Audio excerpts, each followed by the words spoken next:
আজ আমাদের স্কুল খুলে গেছে। আমি দৌড়ে স্কুলে যাচ্ছিলাম, তখনই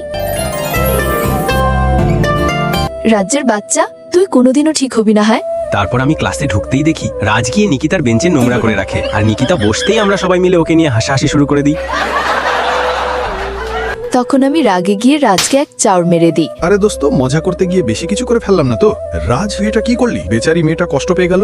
তারপর ক্লাস থেকে বের হয়ে গিয়ে কান্না করতে থাকে। নিকিতা, কাঁদিস না, নিখিল কি ভাববে? তখন নিখিল আসে আর আমাকে সান্ত্বনা দেয়।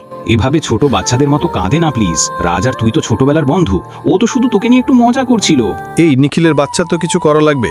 আর আমি যখনই সিঁড়ি থেকে নামছিলাম তখনই এই রাজ, তুই ওই মেয়েটাকে পছন্দ করিস নাকি? নাকি সত্যিই সিরিয়াস হয়েছিস? সারাক্ষণ ওর আশেপাশেই ঘুরঘুর করিস। হ্যাঁ, আমি ওকে পছন্দ করি, তোকে যা করার আছে করে নে। নিকিতা, আমি তো শুধু মজা করছিলাম। সরি, সত্যি দুঃখিত। তোর বেঞ্চটাও আমি পরিষ্কার করে দিয়েছি। দেখ রাজ, আমি তোকে পছন্দ করি না, তুই কেন আমাকে বারবার বিরক্ত করিস? এই বাচ্চা মোটা কবে ছাড়বি? আচ্ছা, তুই কি নিখিলকে পছন্দ করি?